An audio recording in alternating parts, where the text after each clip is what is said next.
So it's a little bit hard to show it in the video here how insane the acceleration actually feels for me. But it feels freaking insane because it's like almost instant. My frame is like almost 100 kilograms. So it doesn't really look that like insane, right? But it feels absolutely bananas. So when I hit the trigger a little bit down, I need to like push my body a little bit forward and then hold on with your life.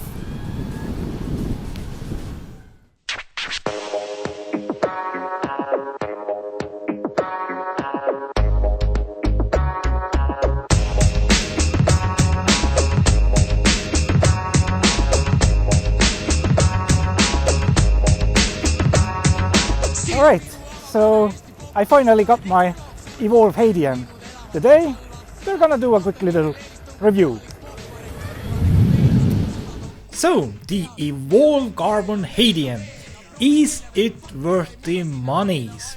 Well, for the past 7 or so years I've driven all sorts of electric longboards, mostly getting the inspiration and the courage to buy one after seeing Casey Neistat blasting through the streets of New York City on them.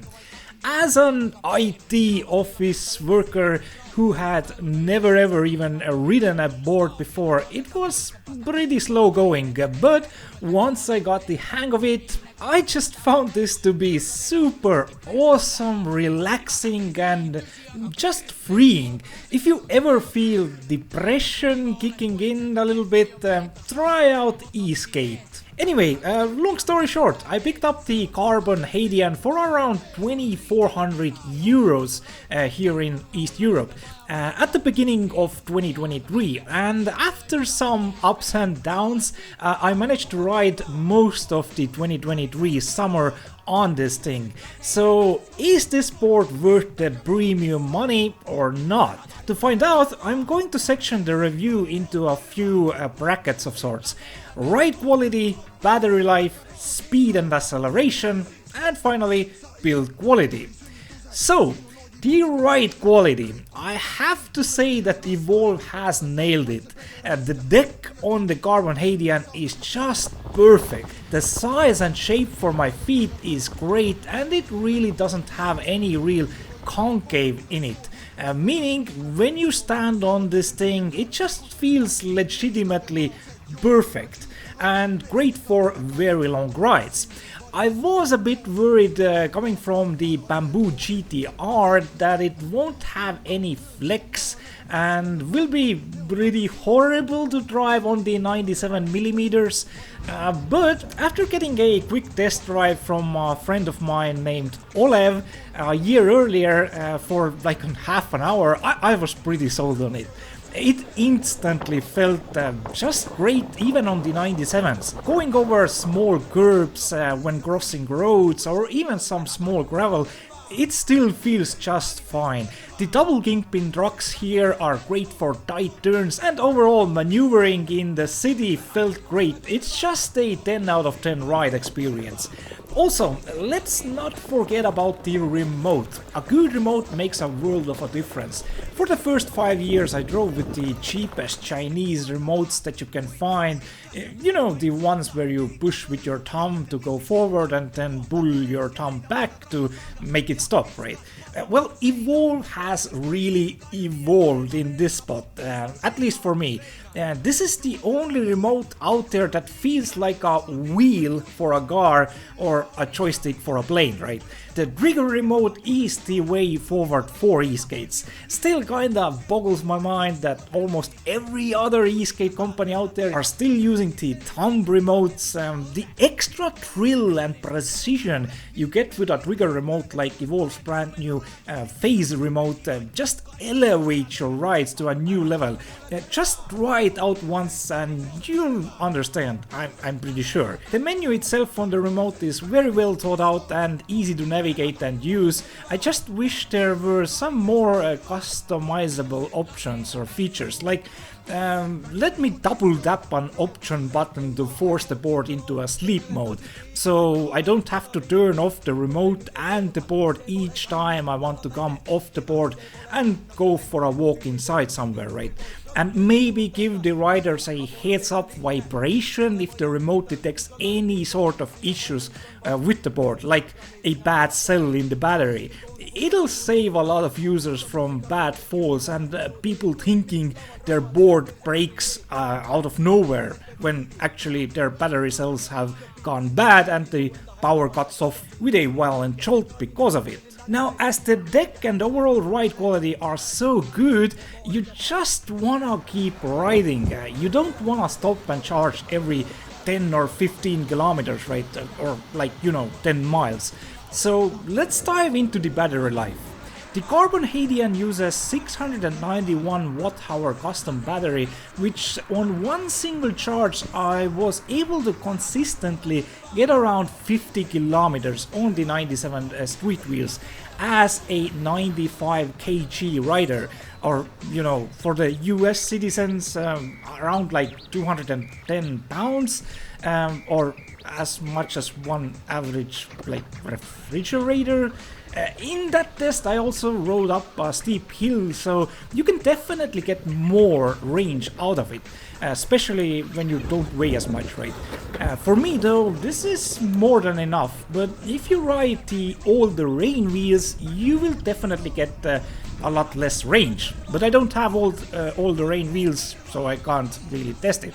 Now, coming to the charging bit, it takes around 4 hours to fully charge the board, but it can get you a very good mileage by just charging it like 30 minutes to an hour, right? You don't always have to charge it to full. Now, the charger itself is a pretty beefy brick with a fan. With a fan built in it, which kinda sucks, as it does make a fair bit of noise, and it's not a super fast charger, but thankfully the fan will turn off once the charging is done. The other thing I'd like to mention here is who on earth thought it was a good idea to add the charger port to the very bottom of the board, and the charge cable to have no reference point, right? You have to plug it in a certain way, and it's just super freaking difficult. The port is also very well water sealed, which is nice, until you find out that this makes plugging in your charger into the board a real nightmare. At least for the first month, or a few weeks at least, or the pure minimum. Until the rubber kinda, stretches a little bit, so you can do it blindly without real hustle. There is definitely some work to be done here for the carbon version. The bamboo version had the charger board on the side. I don't understand why it has to be so difficult here. Now, next up, speed and acceleration. It's pretty damn nutty on the 97s. Yeah, I do get that some people might think 50 kilometers per hour or around like 31 miles per hour is slow. But if you're like me and love the thrill of riding on the 97mm wheels, the acceleration is pretty damn gnarly. You have to lean onto your forward-facing foot and then hit the accelerator. Otherwise, you'll fall off. So it's a little bit hard to show it in the video here how insane the acceleration actually feels for me. But it feels freaking insane, because it's like almost instant. My frame is like almost 100 kilograms. So it doesn't really look that like insane, right? But it feels absolutely bananas. So when I hit the trigger a little bit down, I need to like push my body a little bit forward and then hold on with dear life. The power of the dual 3000 watt motors is pretty crazy, and that's what I love. An insane acceleration and not too much top speed. I mean, going at 30 to 40 kilometers per hour feels like the sweet spot, at least for myself. Although I have done 50 kilometers per hour multiple times on the board when I know that the road up ahead is very good. The asphalt is really good, right? it's just a bit scary because, you know, falling from that speed is pretty dangerous even with protection, right? And yeah, the double kingpin trucks that this board has, I mean, they do make the board really greatly maneuverable, right? But on, you know, going really fast might not be the most stable thing.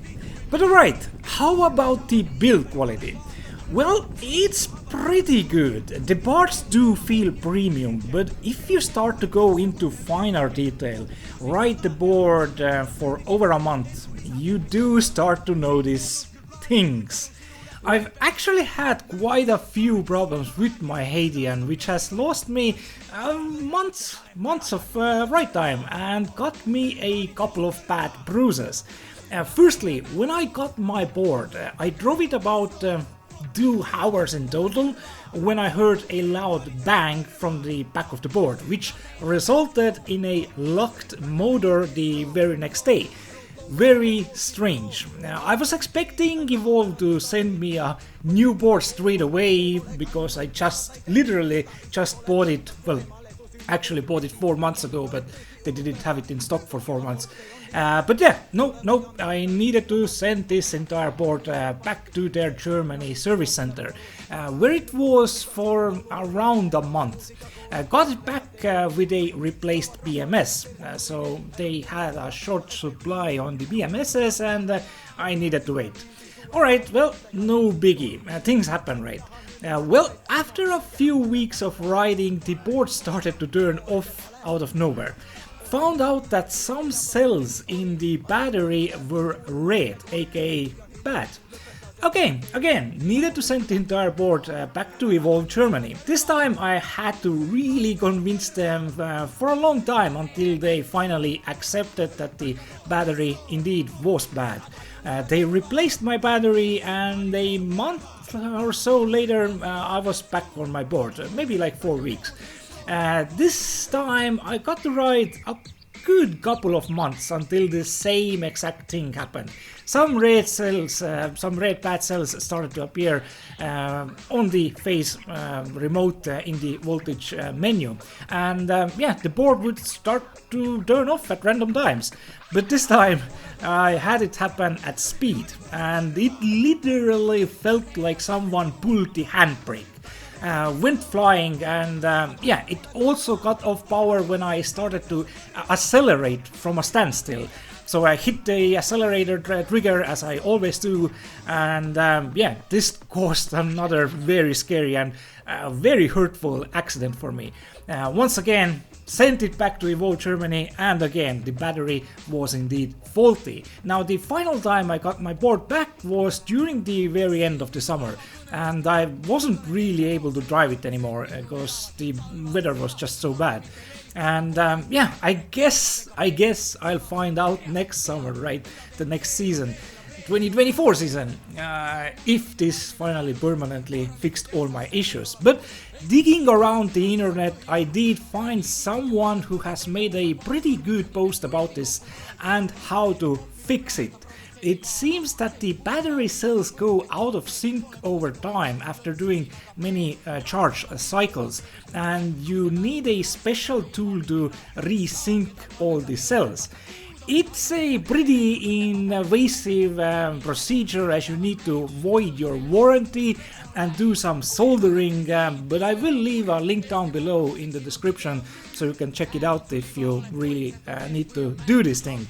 Evolve, in my opinion, Evolve has to acknowledge that something is wrong with their batteries. It's kinda sketchy. Now, next thing, the charger board for the board is in such an awkward position. It is really hard to plug the charger in for the first few weeks, at least, bare minimum. Then the grip tape. It's good, but I lost many pieces of it pretty quickly. They come loose from the glue, so I have to use something like super attack glue to re-glue them. That's if they haven't flown away by wind before you manage to see that they are loose and you re-glue them, right? Then there are the drive gears. for whatever reason, my GTR and the Hadean just eats them away. I tried to have a tight belt, a loose belt, a middle tension belt, nothing helped. I drive a couple of months and the belt starts slipping because it eats away the gears from the drive gears. So what I found was that if you order these drive gears from a third-party shop, I went to this site called Omniskate. I'm gonna leave it down in the description so you can order them if you want. It's not paid, this is not a paid ad, I'm just telling you what I did and they worked. Because these are better made ones that almost never get wear or tear. I have no idea why the original Evolve drive gear is made with so low grade plastic that it dissolves, at least for me. Maybe because I ride the 97mm wheels daily, like from month to month, right? Maybe because of that, but yeah, for me they just wear out too quickly. It doesn't help also that Evolve Germany is nearly always out of stock. I needed gears and belts since January. They finally managed to deliver one set for me by August or September. They said sorry, and these are free of charge because you know you had to wait for so long. I mean, yeah, thank you, it's great, but yeah, if I hadn't had the spares, this would have stopped me riding the entire summer. It's a big bummer. So they really need to fix their supply issues on these things and remake the compound used to create their original drive gears. So they would, you know, last longer than a month or two, at least for me. So yeah, and also I wanted belts right, and they couldn't give me a right millimeter size for the belts. I asked them directly, you don't have, you know, spare belts in your shop for like 6 months already, please tell me the size of brand new belts to use. They didn't want to tell me. They didn't want to tell me the millimeter size. So if you still want to order some belts from a third party shop, it's 255 millimeters for the 97mm wheels. But the shop can always or help you out picking the right belt size. Anyway, the final thing I want to touch upon is water resistance. This one is strange. Evolve sells their boards that are meant to be used outside, right? And I don't know about you guys, but when I go outside, a sudden rain cloud might appear out of the blue. I've even had rain fall down on me when the sun is shining. The Carbon Hadean has to be the worst water resistance board out there. If you go out riding on this thing and get caught out by a sudden rain cloud in 30 minutes or so, you better be sure to start protecting the board with sheer life. You see, Evolve added their nice RGB logo on top of the Carbon Hadean, but for whatever reason, this entire board is not water sealed at all. So if you get a few spots of rain on top of the deck, you might kill your board if the water seeps into the battery compartment. The second strange thing is Evolve has started to add waterproof papers underneath the deck cover. What's worse is that it seems they have drilled a couple of holes through the deck casing and added these papers on top. So if water or general moisture gets anywhere underneath your deck, it will seep into the battery compartment through these holes.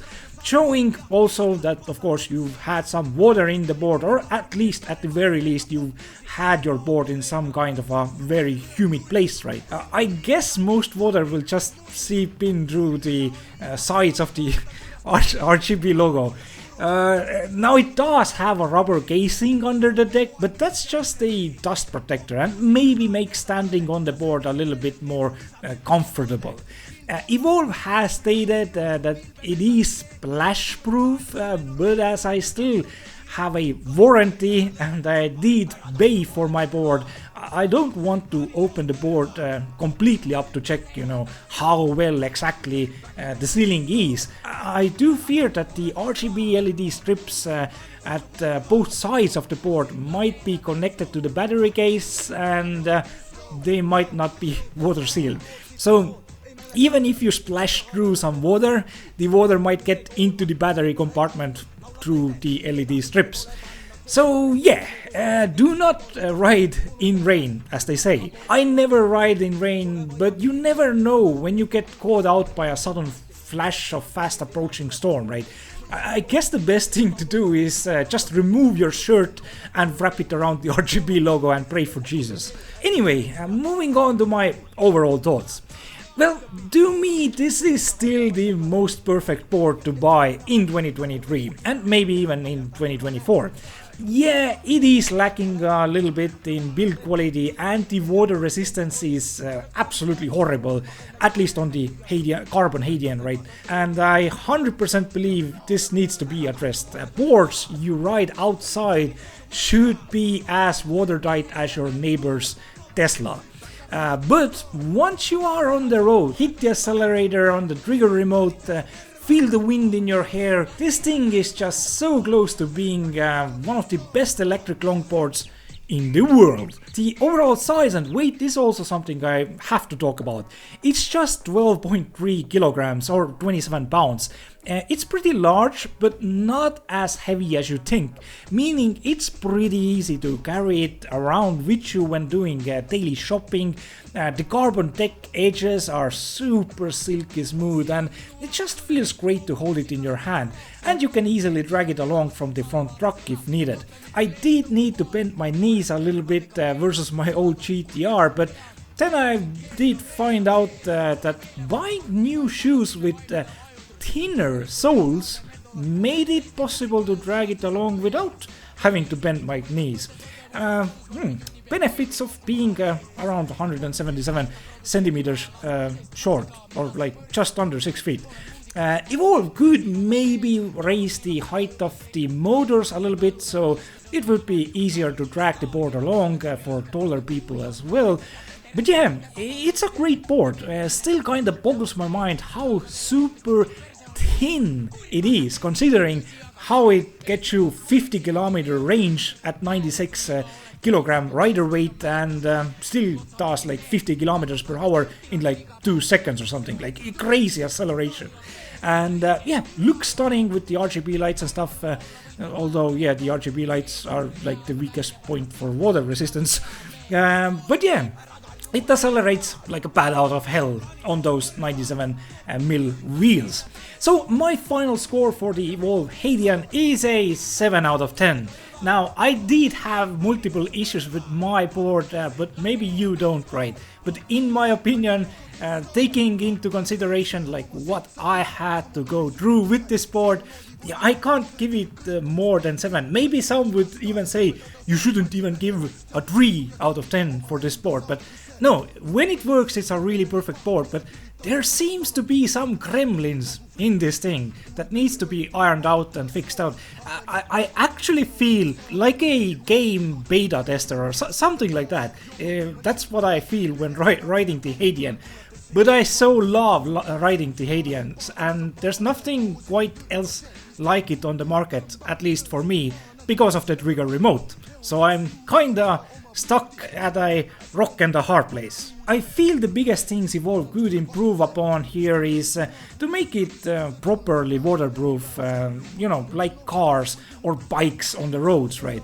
And have a few extra features for the remote, like being able to force it into sleep mode when needed, and giving me a heads up buzz when it would detect any sort of serious issues like bad voltages in some cells on the battery, and maybe a fanless quick charger. Oh, and yeah, for the love of God, do not add a charging port like that ever again.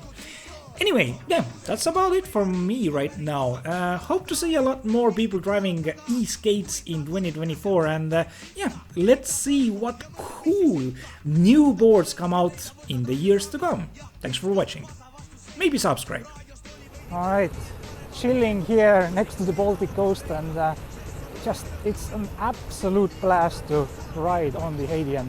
Like the board itself, the deck itself is just amazingly well built for your feet, right? It's super flat.